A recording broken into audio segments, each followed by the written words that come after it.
The following program is rated TV MA for mature audiences. Viewer discretion is advised. It's the Pete Holmes Show!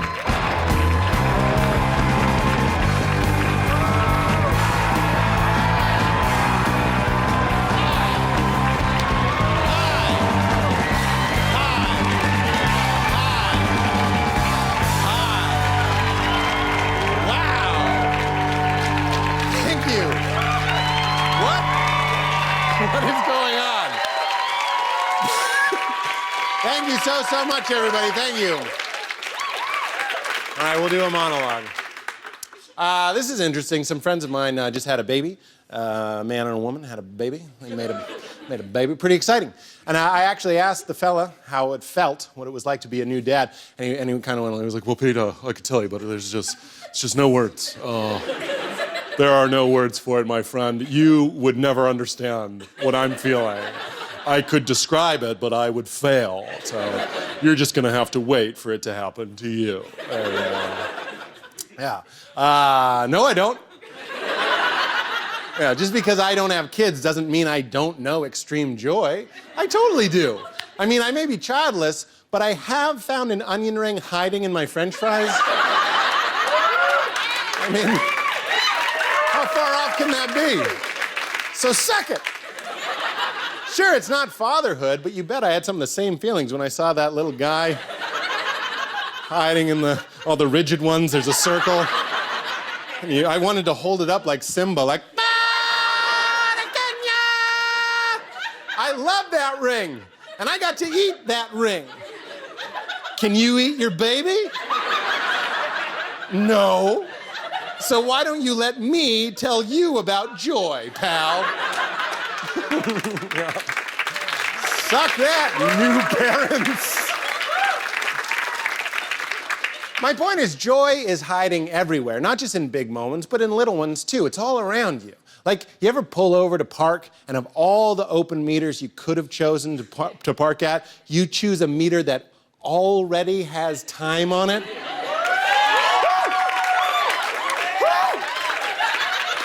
There is a God and he loves us. What are the chances? 4 billion to 1? I'm not good at math. 4 billion to 1? Is it 4 billion to 1? I always get out and I'm like, to the beautiful soul that put in those extra quarters, I thank you. Waiting for Jesus to drive by in his VW bus. Don't mention it, Peter! We can't probably. Or how about walking into a movie theater you think is going to be crowded and you end up being the only people in it? That is one of my favorite feelings in the world. That is true joy. I'm expecting it to be sweaty and packed, people in tall hats talking loudly, kids shooting spitballs at the screen. What is this, 1930? I hope it's a good talkie. Teenagers everywhere necking the entire way through Rio 2. I have to tell them to stop, like, hey, I came here to see Anne Hathaway as a bird, not to see you two blur in the line between second and third base.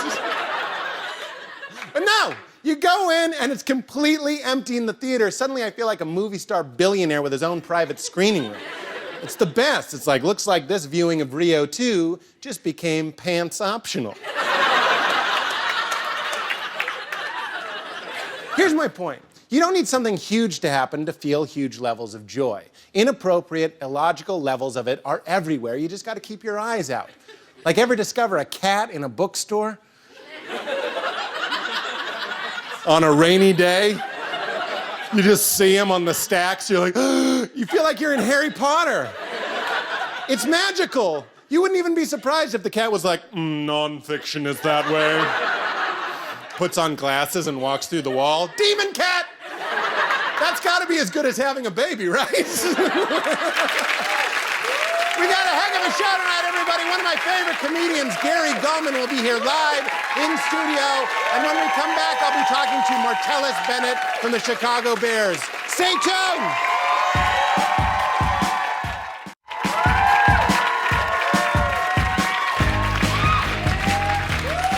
Hi, everybody. Welcome back. So I lived in Chicago for a time, and I always used to hear tell, I always used to hear tell of a sports team called the Chicago Bears. That's a real thing. So you can imagine my excitement when I got to sit down with an actual Chicago Bear, their tight end, Martellus Bennett. He's one of the best tight ends in football, but he's also so much more, as I found out. Let's take a look. It's nice to keep it public, too, because if something goes down, It makes it real, too. you know. Thank you for fixing those gold chains. I always wanted a white man to put my gold chains on me. I love when white men put gold chains on me. Yeah. I'm sitting here with Martellus Bennett, one of the most engaging, talented, creative, athletic superstars that I've ever met in my life. Thanks so much for being here. What's on your chains? Baby Are tho- Jesuses. 2 baby Jesus? Just his head, though. I couldn't afford the whole body. Just go to communion, they hand out the body of Christ. Yes, they That do. is like an A+. No, they do hand it out, too. And then you get to drink the blood, too. And Yep. They sing a song back in the old church. They go, I know it was the blood. But you can't sing it in a high-pitched voice. I know it was the blood for me. See, you say high, it's like it's happy. Yeah. But this is like, I know it. wade in the water. You can't say that in a high. In the water! We can't afford this. Yeah. Why do you have 2 baby Jesus heads? Well, because I didn't like one. One just didn't frame my body right. It's like when you decorate the coffee table, you can't put 1 or 2 books. It has to be 3 books. And this is your coffee table. Yeah, so it's like 3 or 5. On my body, 2 or 5 works. And I was going to have 5 Jesuses. That would just be crazy. Yeah, I mean, I'm a praying man, but to walk around with 5 Jesuses is a little crazy. They call you the orange Dinosaur sometimes. dinosaur. I'm the Black Unicorn, Black Einstein. black unicorns. You know- are not scary at all. Black Unicorns are. We're just... They would be a black unicorn. That's what makes it a good name, because it's off-putting. It's beautiful creatures. Like, think about the Black Stallion. Now put Yeah. a horn on it. Does that creep it out? Yeah. The add in the horn? Take the horn away. I'm on it. I like it a lot. Put the horn on. Get away. Put the horn off? I'll get on that. But that's good because you are a football man, and you want an intimidating name. Well, I picked the Black Unicorn because, not just because it's intimidating, but mainly because it's magical. And I feel magical everywhere I go. It's like I'm shitting rainbows and cupcakes as I go walk around town. You're shitting rainbows and Yeah, cupcakes? like just shit rainbows and cupcakes. People say your shit don't stink, and you damn right it don't smell like baked goods. What? That's amazing. What position do you play for the Bears? Tight end. Is that a run one? Yeah, I run, I catch the ball sometimes, and try to score touchdowns. I block. They make me block. If somebody runs, I don't tackle them. I don't tackle. you don't go with them. I do if I'm blocking for them. And then you might if the ball came through. No, I would help him score. I'm on offense. I don't do defense. Only defense goes. What is the difference? So one person. So the object. Okay, this is the object of the game. This is football, right? This is going to be us because this is cool. All right. So this is me. This is offense. You are magical. Yes. So basically, this guy's job. This is the football. My job is. This is the touchdown. Yep. Whoever is on offense job is to help this guy get past here. Yep. And all the guys on defense job is to stop this guy from getting here. But you're on offense. Yeah, so I scored. I get the glory. So when I score, I dance and I do cool Oh, stuff. you dance? No, I don't, but I should. So I'll tell you what to do, okay? All right. Always do a halfback option. It's where you throw it to the halfback and then he throws it. They never see that. Halfback pass. Yeah, halfback pass. Yeah. Yeah. Throw that. Or do Hail Marys. That's the one where everyone just runs. Yeah. Every play. They call it Hail Mary because it's like a prayer. Yeah, you gotta pray. So it's like while you do this it. is our last chance of actually trying to score. So it's a Hail Mary And then you sing, I knew it was the blood. after you score. Yeah. So like I always wonder because when guys like make a great play to win a game, they be like, I would like to thank God. You know, it's like, yes, God. But then when they lose, they be like, oh, we just didn't lose. Like God wasn't there that day. I would say thank God for the loss. Yeah, because God's not only just there in victory. The fall and the redemption of Yeah. God's grace. Are you paid by a car company to endorse a certain car? No. Would you like to be? Yes, whatever kind of, as long as it's not. See, this is my deal though. You know, like What is your deal? I want to, but it has to be the car that I want. Yeah, but what if I say, okay, what's a car that you don't like?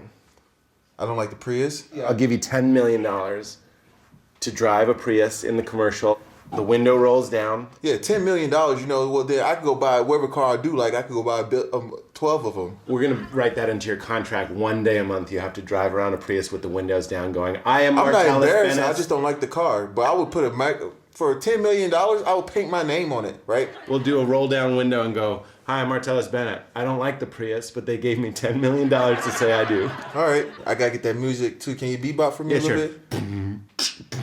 Is that your hip-hop bebop? All right, get it. All right, here we go. Hi, my name's Martellus, and I'm driving this Prius. Look at my wheel spin, look at my rim spin. I'm driving the wind for 10 mil. I'm driving the wind for 10 mil. $10 million to drive a Prius. You would drive one too. Martellus Bennett, you are incredible. You know that, but for what it's worth, I agree. Thank you. Was he the coolest? Thanks again to my new favorite Chicago Bear, Martellus Bennett. We'll be right back with a performance from comedian Gary Gulman, everybody.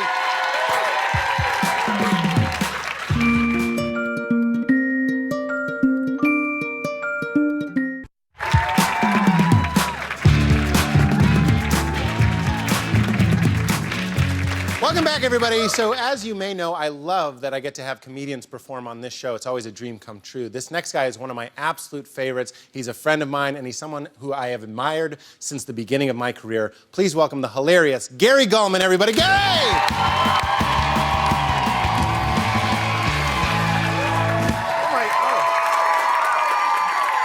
Oh my God. That is, thank you. All right. Thanks. I just wanted to share maybe this is an ode. Do you allow odes? I'm not sure. This is gonna sound schmaltzy, but I love Trader Joe's so much. I know. It's just, it makes me so happy. They're so nice there. Like it is an oasis of sweetness in a desert of cruel grocery stores where they're so indifferent. But at Trader Joe's, they're nice to each other. That's quite clear right away. Like they all do each other's jobs, and they're nice to each. It's communist, clearly. But it's not gray wool coat Soviet communism. I would categorize the communism at Trader Joe's as Narnian. But obviously during the reign of Aslan the Lion, not during the White Witch. Aslan, by the way, the most obvious Christ figure in the history of literature. I called it in 5th grade and a Jew.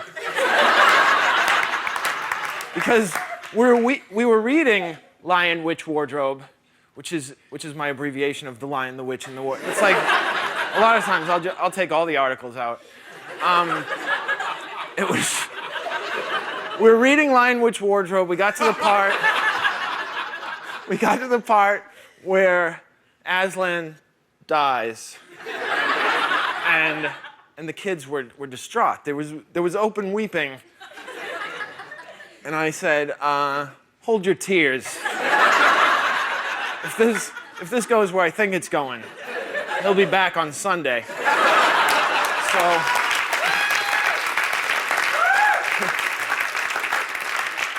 they're nice to each other. The cashier always asks, well, first of all, she always compliments me on one of the items I chose.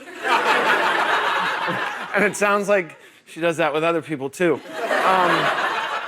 But I don't care. I don't care. It's a gimmick. I don't care. Every time she says, oh, the olive oil popcorn. I love this. Have you tried it? And I always make the same joke. I always say, tried it. I can barely keep it in stock.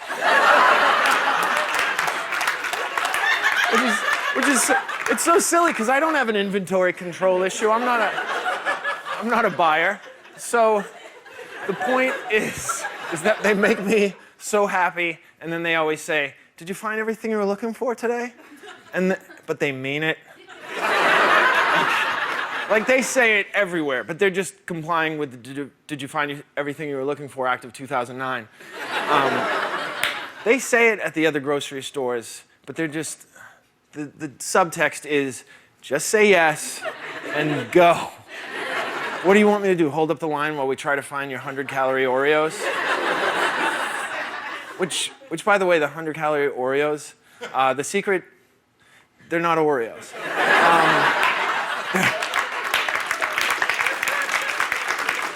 Luckily, Oreo has built up a lot of goodwill with me over the years, so I overlook it. But they're chocolate-flavored oyster crackers. That's all.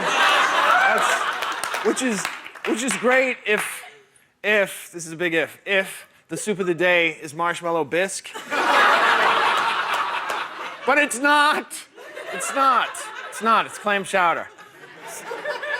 So they say, did you find everything you were looking for today at Trader Joe's? And they mean it. I've followed up. I said, well, last week I was here and I got some fair trade, conflict-free pumpkin seeds. But this week all you have is the conventional, the unfair trade blood pumpkin seeds. Are you out of the fair trade conflict free? And then she rang a bell. And the stock boy, who's also the chief financial officer and head of human resources, he came flying up the aisle with my pumpkin seeds and a bottle of spiced cider that he felt was a fine compliment. And it was. It was the Pinot Noir to my pumpkin seeds Chilean sea bass. I shit you not. This was a lot of fun. Thank you so much, everybody. Thank you. I did good. Yay!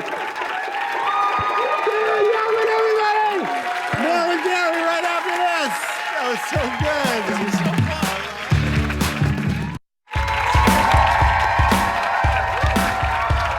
That's great. That's great. Welcome back, everybody. I'm sitting here with my friend Gary Gulman, who just killed it. Gary. Gary and I are both from the Boston area. You grew up in Peabody? Yeah. Peabody? Yeah. Peabody? Yeah, and I had that accent. Kid. Dude, bro. Immediately, I think you're mad at Body. me. Chief. God. I don't like it. I immediately just associate that with, like, you saw that I was first. You saw that I was first in line to meet Carl Yastrzemski. You can't cut me, bro. Kid, bro, guy. They love Chief. the Yeah. chief. Yeah, they can never call you your name. And then there's this weird thing because they love Tom Brady, but they're also in love. So they always try to, the men are they're like, oh, kid, did you see Brady Monday night? Wicked smart in the pocket, kid. Like desk sergeant smart. And not for nothing, hot. He's hot. I mean, I'm not gay enough, but I would love to take him to see Wicked. I would get him 2 orchestra seats to see Wicked, then maybe take him over to Cheesecake Factory for a slice, 2 spoons, I ain't gay. And then maybe take him over to Barnes & Noble and just browse all the straight sections. You know, war, World War I, Vietnam War, you know, a lot of war. Not poetry, not literature. And then I take him back to my hotel room and just spoon him all night. Just spoon him. In a straight way. Just love to fill his cleft chin with a mimosa, something, you know, just something, just a sweet breakfast drink. So glad you said mimosa. I went to such a worse place. I was like, we're on at midnight, but take it easy. Talking about filling his yeah. The cleft chin with a mimosa. With a mimosa. Mojito. Yeah. Save that for later, sweetheart. Yeah, kid. Yeah, dude. You were at the first comedy show I went to at the Comedy Connection. It makes me so happy. I know, and you and Bill Burr were amazing, and you're still 2 of my favorites, but we still quote things you said that night. Me and my friends, my oldest friends, still say, and they were riffs. Really? Yeah. You went up and went, milk? You had like 10 minutes on milk. They had that big campaign. It was relevant at the time. They had a Got Milk campaign. Yeah. And I said, who is the demographic for this? People unaware of milk? People say, oh, that would go good with a cookie. Milk, you say? Yes. And then one of my favorite heckling stories ever, and I'm so happy. I know it's your story, but there were people talking. Now tell it, you do this better, because I don't even remember. Yeah, I don't think you do. No. You went, I did not come here to be undermined. And then you went, shut the up. Oh, really? And then you went, I didn't want to swear. Did you see my lip quivered? And we still say that. We go, shut the up. I didn't want to swear. My lip quivered. Oh, yeah. I always get tightness in my stomach when I have to confront these. I'm non-confrontational. No, you should be. You're Herculean. And also kind of the modern Tarzan. Oh, thank you. Together. Oh, that's so nice. Yeah. Oh, my God. I'm not, filling your dimple with mimosa, but I love you. Gary Gulman, everybody! Gary Gulman, thank you one more time to Gary and Martellus Bennett. That's the show. Good night. That's what you a problem.